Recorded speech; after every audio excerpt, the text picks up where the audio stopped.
Sejam todos bem-vindos ao podcast Minha Franquia da Scar. Aqui a gente vai te mostrar como abrir a sua primeira franquia que vai te render R$10.000 de lucro por mês. Eu sou o Lucas Machado, estou aqui com o Alexandre Guerra e no episódio de hoje nós vamos falar: vale a pena investir em franquias em 2021? E aí, Guerra, tudo bem? Como é que você tá? Tudo bem, tudo ótimo. Tudo já? Pegamos uma chuvinha boa antes de vir, né? Pois é. Hoje aqui em Brasília deu uma castigada, mas chegamos a tempo de gravar nosso podcast. É isso. Antes de você responder a pergunta do nosso episódio, eu queria entender um pouquinho assim, como que tá o cenário de franquia agora em 2021, visto que estamos ainda passando numa pandemia que já vem aí se alargando por mais de um ano. Toda a pandemia, o setor de franquia, os negócios acabam sofrendo, o setor de franquia sofre também, mas ele sofre menos do que o mercado tradicional, né? Então, historicamente, todo ano o setor de franquia cresce. Obviamente que é melhor estar dentro de um cenário em que a economia está bombando, mas comparativamente com o cenário da economia global, o setor de franquia ele é mais protegido.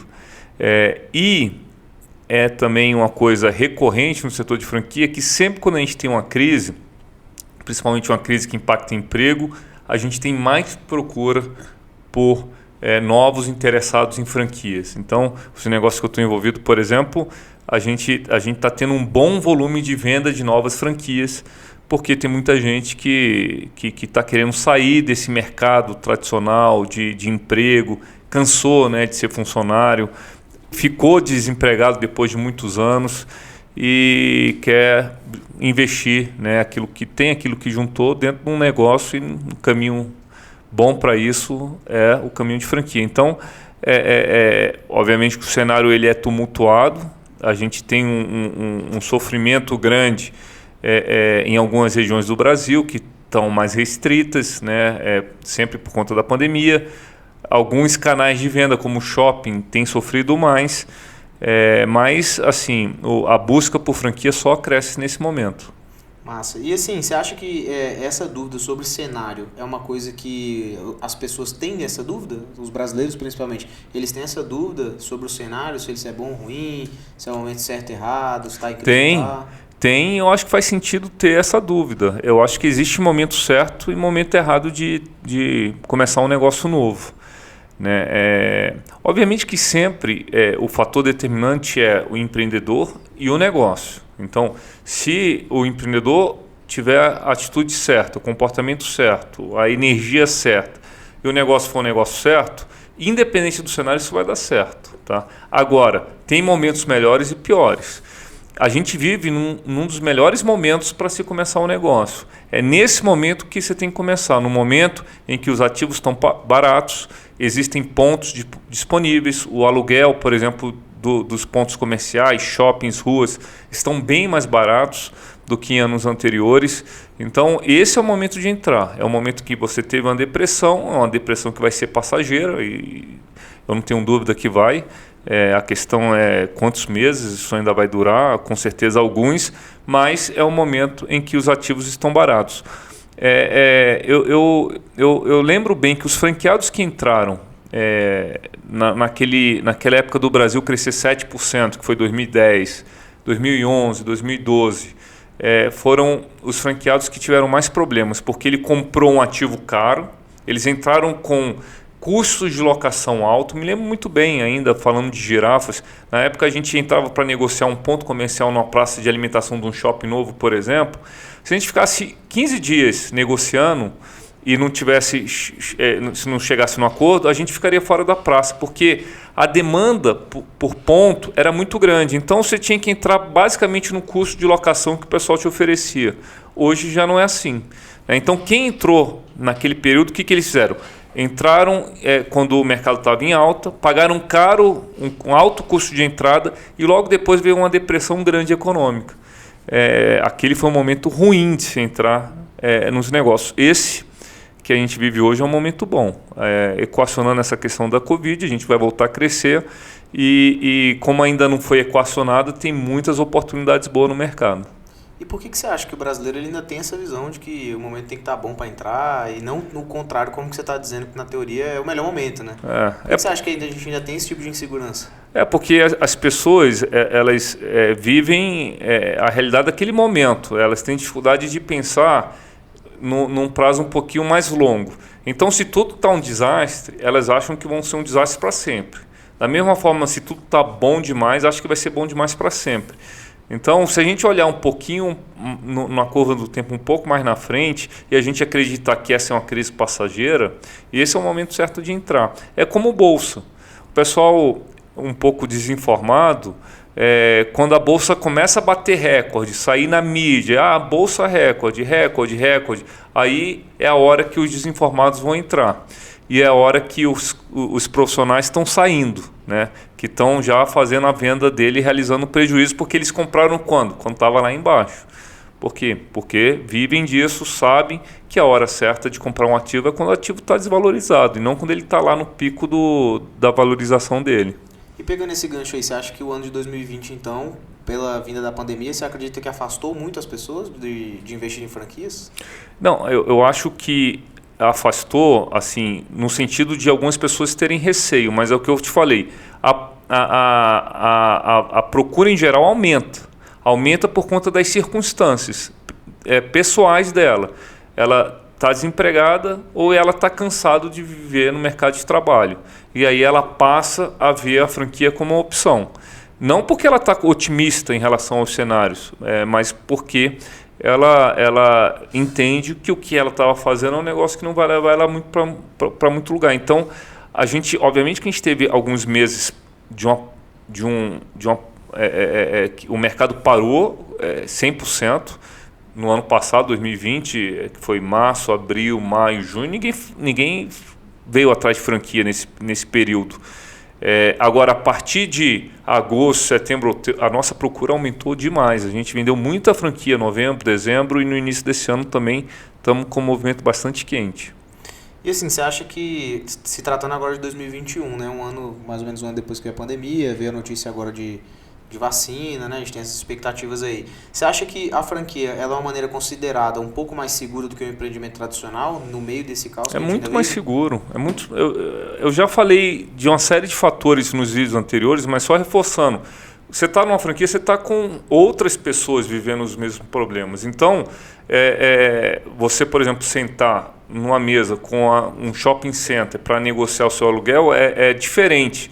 Você negociar com o peso de uma franquia de centenas, dezenas de unidades que tem negócios em outros shoppings, ou você ir lá sozinho sendo uma operação única.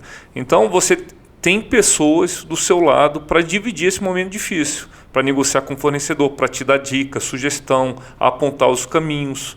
Então, se você está sozinho, fica difícil a quem se recorrer. Então, em cenário de incerteza, é mais importante ainda, é mais protegido ainda você estar inserido dentro de uma rede de franquias. Massa. E assim, em 2020, muitas pessoas começaram os próprios negócios de forma simples, como a alternativa de renda, ou até porque perderam emprego. Você acha que assim, o brasileiro em si, ele já tem inato essa vontade de empreender? Você acha que isso é uma coisa natural do brasileiro de querer empreender? Olha, eu acho que o brasileiro empreende muito por necessidade, sabe? Às vezes a gente não tem alternativa, a gente tem um desemprego gigantesco no Brasil, a gente tem infelizmente um problema educacional na nossa base muito grande, e que a alternativa do brasileiro, na maioria dos casos, é comprar um negócio por X e vender por 2X, porque ele não tem outra alternativa para levar comida para casa. Então, eu acho que, eu não diria que isso vem da natureza do brasileiro, eu acho que vem muito da necessidade. O que pode até ser ruim por um lado, mas é bom por outro, porque é a necessidade que faz a pessoa colocar o esforço necessário para que aquilo dê certo. Então, acho que a necessidade muitas vezes é um tempero a mais para os negócios darem certo no Brasil. Só para fazer um paralelo, você pega um mercado desenvolvido, como o mercado americano. Lá você já tem fornecido pelo Estado as questões essenciais. Você não tem problema de falta de saúde, de educação. De certa forma, você tem uma segurança, você tem uma oferta de emprego alta. Você não tem problema de passar. Se você quiser trabalhar, você vai encontrar um trabalho e você vai ganhar lá, sei lá, os seus 40, 50 mil dólares no ano. E você consegue ter uma vida razoável. Isso faz com que o empreendedor tenha, nesse caso, mais liberdade para errar. Ele pode acertar uma vez, tentar uma vez, errar, tentar uma vez, tentar, errar. E isso, muitas vezes, é comum nos Estados Unidos. O cara tentar 5, 6, 7 vezes empreender e só na 8ª dá certo. Tem um fator positivo aí, porque ele tem mais liberdade para errar. Agora tem um fator negativo, que aqui no Brasil é positivo, que a necessidade dele dar certo de primeira, aqui ele não pode errar.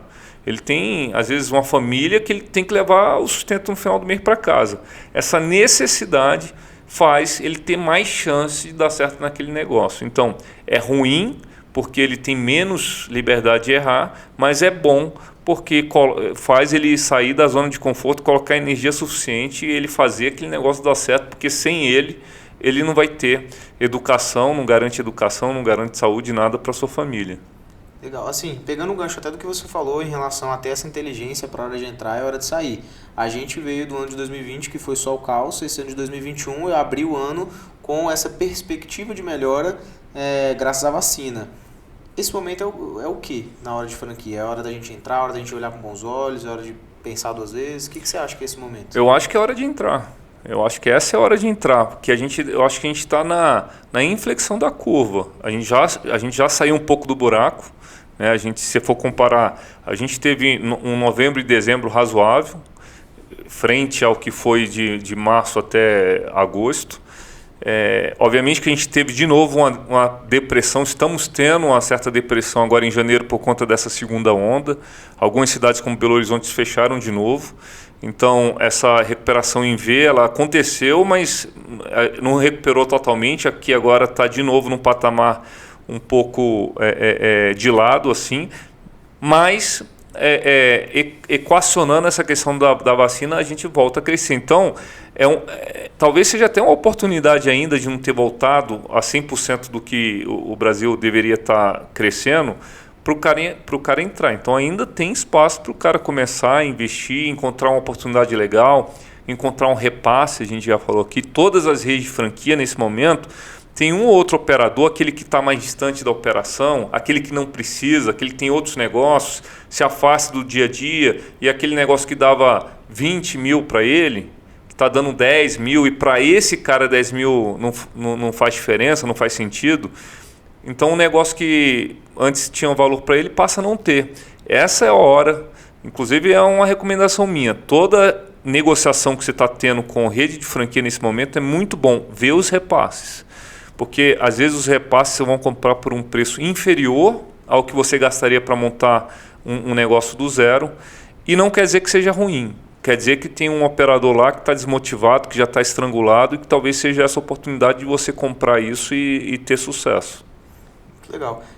Falando ainda um pouquinho até de cenário, assim, quais as mudanças que tiveram no cenário assim, de franquias devido a essa pandemia? Quais foram as mudanças mais latentes assim, que você viu que rolou aí nesses últimos tempos? A gente tem uma aceleração de algumas mudanças, né, que já vinham acontecendo. Só mudou o ritmo dessa mudança. Eu acho que uma franquia, hoje, é importante olhar para multicanais, né? Então, se você tem uma loja de roupa dentro de um shopping, você tem que se preocupar em vender essa roupa para clientes que estão mais distantes de você, não ficar só preso ao seu balcão de venda. Aí vem a questão do delivery, trabalhar, por exemplo, um CRM ligando ao WhatsApp, fazendo conversão de venda. Então, essa questão ela se acelerou. Você não pode ficar preso só àquele território, você não pode ter o comodismo de ficar apenas atendendo aqueles clientes que batem na sua porta. Então você tem que ir para o mercado. Até porque muitas vezes o cliente está querendo o produto em casa, não está mais querendo o produto na loja. E atrelado a isso está essa questão da digitalização, né? E no sentido de que muita gente chama de omnicabilidade, né? Que é você ter integrado o físico com o digital de várias formas, né? que é uma tendência que ainda é bastante recente, mas que está se acelerando.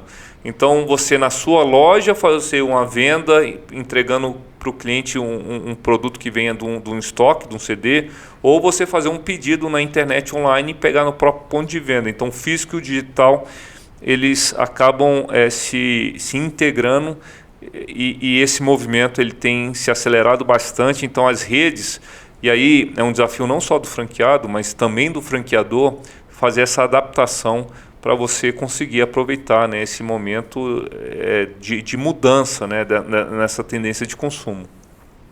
A ideia é muito boa, só o nome que, né, falharam aí nesse nome. Que é como difícil, sempre, né, Lucas? Falar, né? Como sempre, né? Nome difícil, não é uma coisa tão legal, tão boa. Pra que botaram esse nome horrível, né? Mas assim, qual foi a sua opinião? Você acha que o mercado de franquias ele se adaptou muito bem, muito rápido à pandemia? Você acha que sofreu muito? Como que foi isso? Não, acho que se adaptou, cara. Impressionante. A gente tem velocidade aqui. As redes têm estrutura de pessoas. Eu acho que, no geral, as redes se adaptaram. Aí você sempre vai ter um problema, que são algumas redes que não se adaptam nunca, algumas redes de franquia, e você tem um problema do franqueado que não se adapta. Então, a rede se adapta, mas toda a rede de franquia, sim. Você adapta a sua rede de franquia, sempre fica uns 10 a 20% dos franqueados que não se atentam e acaba ficando para trás. Então, por exemplo, essa questão de CRM, eu tenho batido muito nas redes que eu estou envolvido, que é a gente ter, né, o domínio, né, do cliente que está chegando no nosso ponto de venda. Para isso precisa de um esforço da venda, um esforço do time de campo, o esforço do franqueado, que é o quê? Cadastrar esse cliente, saber quem é, CPF, e-mail, telefone, para a gente conseguir conversar com ele, para eu conseguir fazer ação. Às vezes a gente faz ação de marketing digital, a gente posta aí no Facebook para trocentas pessoas, mas não necessariamente para o nosso consumidor. Se eu tiver o cadastro dele, a ação de marketing mais efetiva, eu estar fazendo e comunicando com aquele cara que eu sei que é o meu cliente, que eu já sei até o que ele compra, quais são os hábitos dele. Então, tudo isso exige uma adaptação da franqueadora e uma adaptação do time de venda. Então, acho importante isso aqui, a gente está tratando desse assunto aqui, nesse podcast aqui, porque o franqueado também tem que fazer parte dessa mudança. E toda mudança exige um esforço. E essa pandemia, ela tirou todo mundo da zona do conforto. Não só a franqueadora, que tem que se adaptar, mas também a rede de franquia. Legal você falar isso assim, mas assim, essa questão de adaptação e da velocidade para se adaptar, ele é um papel prioritariamente do franqueado ou do franqueador? É dos dois, é junto, né? Porque, imagina, a franqueadora muda a diretriz, a gente inclui a gente desenvolve toda uma ferramenta de CRM, está desenvolvida. Agora, se a ponta não entregar, não fizer, nada disso valeu. Então, é um trabalho dos dois, não adianta só um fazer, né? Então, essas mudanças é uma adaptação, porque a empresa é uma só, na verdade. Então, você tem que mudar o processo da empresa inteira, e esse processo por parte, responsabilidade da franqueadora, e parte, responsabilidade do franqueado. Então, os dois têm que se adaptar, senão não adianta. Massa. E nesse momento aí, por exemplo, a franqueadora foi lá desenvolver um sistema de CRM e o franqueado não está ali balançando ainda. Qual é o papel da franqueadora nesse momento? Ele tem que ir lá instigar, ele tem que treinar, ele tem que incentivar o uso da ferramenta? Qual que é o papel da franqueadora? É isso aí. A gente tem todo o poder de contrato para fazer isso, né? Porque o franqueado tem que seguir esses padrões. Mas a gente não trabalha dessa forma. O que a gente trabalha é no convencimento, né? Convencimento da rede franqueada para que eles façam, porque eles precisam entender que aquilo faz sentido. Na força, eles vão fazer errado. Então, é exatamente isso, é um trabalho de convencimento. E a gente sempre é uma escada, né? Você vai ter 30% dos franqueados que vão fazer fácil, de cara, na hora, um pouco mais, uns 50% que vão demorar um pouco mais tempo, mas que é só uma questão de tempo. E uns 20% de gente que é resistente, que é aquele cara que é contra tudo e contra todos, que esse vem depois, mas faz parte, né? Surfa na onda depois, todo mundo já fez, deu certo, né? Mas assim, levantando até essa bola aí que você falou, o fato de um modelo de franquia ter muita gente, ter uma franqueadora por trás, ele ajuda e acelera que isso seja implementado? Ou se eu tivesse um negócio tradicional, que a empresa é minha, só minha, é mais fácil para mim? O que você acha que é? Quem sai no lucro nesse caso? Se você for uma empresa só para implantar algo que só depende de você, a tendência é que aconteça mais rápido. Só que talvez você nem consiga implantar algumas rotinas porque você não tem escala para isso. Então, depende um pouco do que a gente está falando aqui. Mas eu acho que a franqueadora ela ajuda, porque ela gera escala e muitas coisas um sozinho não consegue fazer. Agora, realmente, tem um custo de descida disso na rede inteira. Agora, pensa um franqueado. Se você pensar numa unidade, um franqueado, ele vai fazer muito mais rápido se ele tiver uma franqueadora, que tem um tanto de gente trabalhando nesse assunto, do que um cara que está sozinho, entende? Esse franqueado vai fazer mais rápido do que se ele tivesse uma loja independente. Agora, vai ter os franqueados que vão demorar mais. Então, uma rede de franquia pode ser, sim, que ela demore mais para aplicar uma mudança do que um empreendedor sozinho. Mas um empreendedor sozinho dentro da rede de franquia consegue aplicar mais rápido do que um empreendedor sozinho fora da rede de franquia. E a gente ainda pegando esse gancho de pandemia aí, existem algumas franquias que dá para trabalhar de casa? Existe algumas franquias que você consegue trabalhar de casa. Normalmente são micro franquias. São as franquias que não são uma derivação de um ponto comercial, não é uma lanchonete, não é uma loja de roupa, são franquias normalmente sempre atreladas a serviços. Por exemplo, uma franquia de um escritório de advocacia, uma franquia de um escritório de contabilidade, uma franquia de uma agência de marketing. Tudo isso são coisas que você pode trabalhar de casa, né? São home-based, como chamam, né? São franquias baseadas em casa. Essas franquias têm um custo de sempre na linha de micro franquia, custo de investimento baixo, custo de operação muito baixo, e o resultado da franquia está diretamente ligada ao volume de trabalho e a qualidade do trabalho do franqueado. Isso é interessante, essa conversa, essa pergunta, porque eu não tenho ainda números, não estou falando isso com base em nenhuma pesquisa quantitativa, mas certamente elas subiram, elas aumentaram. Porque as pessoas estão querendo ficar em casa, né? Então, e elas podem ficar, elas podem montar um plano para isso. Eu até dei exemplo já aqui de algumas franquias, por exemplo, como Mania de Passar, que é uma franquia em que a pessoa compra uma metodologia, né, de um know-how de passar a roupa de pessoas que estão dentro da sua redondeza. E isso ela pode fazer dentro de casa, tem um equipamento específico para isso. As pessoas têm dificuldade de passar roupa, muito mais do que de lavar roupa, porque lavar roupa a máquina mesmo lava, mas não inventaram ainda uma máquina de passar que faça isso sozinho. Então ela recolhe isso e ela faz de casa. Então ela não sai de casa. E isso é só para dar um exemplo, né, de uma coisa até um pouco diferente. Que a pessoa pode ter e pode ter uma renda bacana aí sem sair de casa. E você acha que isso foi um bom caminho, principalmente para as pessoas que, né, tiveram dificuldades financeiras nessa pandemia? Você acha que essas franquias que dá para trabalhar de casa foi um caminho legal, foi uma solução viável para... Eu acho que a micro franquia ela é um caminho legal, já era forte, vai ficar mais forte ainda. A micro franquia ela vai muito na onda dessa tendência de não existir mais um mercado de trabalho formal, né, que as pessoas, todo mundo em algum momento, ou uma maior parte da população em algum momento vai ser autônoma.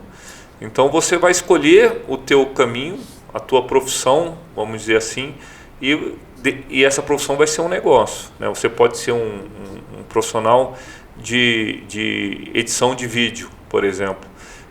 Você não precisa trabalhar como emprego formal em nenhuma empresa. Aliás, normalmente esses editores de vídeo, se é que chama assim, videomakers, melhor dizendo, você fala de mim, mas também os nomes aqui nessa área não são qualquer coisa não. Então vamos lá, os videomakers, ninguém quer trabalhar de emprego fixo. O pessoal quer trabalhar indo atrás de quem está pagando mais e fazendo um monte de trabalho para várias pessoas. E é muito melhor para o mercado isso, porque ele vai ganhar mais e vai custar menos para as empresas. porque vai contratar o trabalho dele só quando precisar. Então, e esse tipo de trabalho é um tipo de trabalho que está muito ligado a essa questão de microfranquia. Normalmente são atividades assim. Você podia, inclusive, montar uma franquia de videomakers. Vamos fazer uma sociedade. Uma metodologia. Agora que você cuida da franqueadora e eu cuido da metodologia. Tá bom, fechado. Agora, uma coisa até que você comentou aí que me gerou uma dúvida. O delivery, na teoria, ele foi uma solução muito boa para todo mundo na pandemia. O restaurante que não podia abrir, não podia receber gente, podia ainda assim fazer entrega com delivery, loja de roupa e inúmeros segmentos. Por que você acha que isso não era uma coisa ainda muito utilizada como é hoje? Aquela questão do comodismo, né? Eu até às vezes falo, por que a gente não fazia as coisas que a gente foi obrigado a fazer na pandemia, né? Não foi só isso, cortar custo, um monte de custo que a gente cortou nos nossos negócios. Por que a gente não olhou para a real necessidade da gente ter aquele custo antes da pandemia, teve que cortar só depois? E o delivery é isso, o empresário está tão acomodado de vender só em cima daquela clientela que chega, que às vezes não quer fazer o mais difícil. É difícil, não é fácil. Aliás, não é que é difícil, mas não é tão fácil quanto você esperar o cliente bater na tua porta. Então você tem que fazer, você tem que pensar como você vai divulgar isso, você tem que fazer um certo investimento na divulgação, você tem que ajustar o seu produto, tem que pensar na entrega, como é que você vai entregar. Então, tudo isso dá um pouco de trabalho, que no comodismo o empresário não quer fazer, mas aí acaba que vem a pandemia para chamar a atenção de todo mundo. Agora, eu acho que o empresário inteligente é aquele que agregou isso, aprendeu a fazer isso e voltando no mercado não vai deixar de fazer, porque não vão ser todos. Muitos vão entrar no comodismo de novo. Então, eu acho que o empresário, por exemplo, que ganha um bom mercado de delivery, se ele conseguir, voltando no mercado de balcão forte e ele conseguir manter o seu delivery forte, olha só o legado da pandemia para ele. E assim, isso já é o gancho até do que eu queria saber de você. Agora, em 2021, com essa previsibilidade de melhora e caminhamos para uma melhora, como que você acha que vai ficar essa questão do delivery? Eu acho que só cresce o delivery, né? Ele já vinha com a tendência de crescimento alto na parte de restaurante, principalmente, justamente por conta das tecnologias que surgiram aí, como iFood, Rappi, Uber Eats. A novidade do delivery foi para outras linhas, o supermercado, por exemplo, farmácia, drogaria. Ainda hoje a gente tem uma certa falta não é nem resistência, é falta de costume de comprar remédios por delivery. Roupa, supermercado, que eu acho que já está num processo mais rápido de aceleração. Você já tem um site mercado dentro do iFood, a Rappi é muito focada em mercados. Então, acho que a novidade é o que o delivery vai para outros segmentos da economia e eu acho que vai crescer, porque isso não deixa de ser um e-commerce. Na verdade, você está fazendo uma venda à distância, né? Então, mesmo que não seja numa plataforma de e-commerce, mas mesmo que seja um atendimento por WhatsApp, que é o mesmo do telefone do 0800 do passado, você está em algum lugar vendendo um produto para alguém que está distante. E nesse momento, assim, qual que é a importância do franqueador nessa hora? Que ele tem que, por exemplo, você está vendo que a galera começou a retroceder um pouquinho com esse delivery, ele tem que puxar a orelhinha ali? Você acha que ele tem que capacitar mais e treinar mais as pessoas para usar melhor o delivery? Qual que é o papel do franqueador nessa hora? É sempre esse, engajamento, treinamento. Então, engajar, mostrar e depois treinar a equipe, mostrar os caminhos e insistir, né? O franqueador não pode desistir. Isso é muito comum. Os franqueados não fazem. Os franqueados não querem, né? Então deixa para lá. Então não pode ter isso, né? Se é bom para a rede, se é necessário, a franqueadora tem que estar sempre engajando, treinando e apontando um caminho. Que, de novo, às vezes a gente está falando de centenas de lojas, centenas de franqueados. Por mais que tenha, a gente nunca vai ter unanimidade em franquia. É normal que não. Mas por mais que a gente tenha algumas resistências, às vezes a franqueadora dá mais atenção para a resistência do que para quem está concordando e querendo fazer. Até porque essa resistência às vezes fala mais alto, sabe? Então a gente tem que muitas vezes trabalhar para a maioria silenciosa, que é a maioria dos franqueados que estão lá engajados, que te escutam, mas não precisa ficar toda hora reclamando, e esses caras estão entregando um trabalho, né? E essa minoria que às vezes é resistente às mudanças, às coisas, aí é aquilo que a gente falou, o pessoal com o tempo acaba vindo também. E voltando a falar um pouquinho de momento, assim, você acha que pelo momento que a gente está passando, né, obviamente uma crise, e você acha que fica mais fácil adquirir uma franquia por um preço melhor, mais barato? Como que fica essa questão de comprar uma franquia nesse momento? Eu acho que podem ter oportunidades mais baratas, né? Principalmente na linha de repasse. A linha de repasse, alguns franqueados que estão apertados, alguns franqueados que não querem mais... O que é repasse? Repasse é você comprar uma franquia que já existe. Uma franquia que já está em operação. Então imagina um franqueado que... Tipo assim, eu sou dono de uma loja. Que eu sou um franqueado. Você é um franqueado. E eu quero sair. Você quer sair, você não está satisfeito, você ganha mais dinheiro em outro negócio do que nesse. Você está operando mal, enfim, aquilo não fez sentido para você, e você quer sair, e aí a pandemia vem para realmente limpar essa base de pessoas que não estão trabalhando legal, que estão na dúvida, e para sair você vai vender a loja por um preço muitas vezes menor do que você investiu. Então você acha que vai ter muita oportunidade boa nesse momento? Vai ter muita oportunidade disso. Não quer dizer que o repasse sempre é por um preço menor. Tem lojas, quando o cara faz um trabalho direito, aquela loja dele dá dinheiro de verdade, ele vende normalmente por um preço muito mais alto do que o investimento inicial, porque vale mais você comprar uma franquia que está dando muito dinheiro do que investir no risco de uma nova. Mas o inverso também é a verdade. Às vezes uma franquia que não está bem e às vezes tem um ponto legal e só ela está sendo mal operada, você vai comprar por um valor de investimento menor do que o investimento de do zero. E nesse cenário de pandemia, essas oportunidades acontecem. E assim, olhando hoje aqui que a gente está gravando esse episódio em janeiro, olhando daqui para frente de 2021, quais são os benefícios de investir em uma franquia agora em 2021? Não, os benefícios são esses, da gente conseguir custos menores. E aí o custo de investimento, que pode ser menor, como a gente acabou de falar, custo de locação principalmente. Então, principalmente estou falando de franquia de comércio, você está entrando e você precisa de um estabelecimento comercial. Então esse é o momento de você entrar. Os shoppings, todos têm vacância nesse momento, então se tem vacância eles estão disponíveis a negociar um valor menor. Certamente quem fizer contrato de locação esse ano vai fazer um contrato melhor do que quem fez antes da pandemia. Então esses são os benefícios. E o benefício também de entrar, né, dentro de um momento em que a economia tende a ter um crescimento, né, equacionando essa questão da pandemia. Eu acho que a gente vai ter alguns anos no Brasil, a gente não sabe quantos, né? Mas se tudo estiver acontecendo como estava antes, um clima de reforma acontecendo, um cenário político, enfim, empresariado, a gente vai ter um crescimento razoável, e razoável que eu digo bom, na economia brasileira. E agora em 2021, o oposto. O que você acha que a gente vai ter de desafio aí para enfrentar? O desafio ainda é de curto prazo, que é o desafio de equacionar essa questão da pandemia. Então, a gente ainda não tem essa visão que vai ser 1 mês, 2 meses, 3 meses. Então, eu acho que é esse o desafio. E aí você pode lidar com o fechamento de por exemplo, São Paulo agora, o governador lá está fechando sábado e domingo. É terrível isso. Então, isso prejudica muito as vendas. E você está com a equipe lá.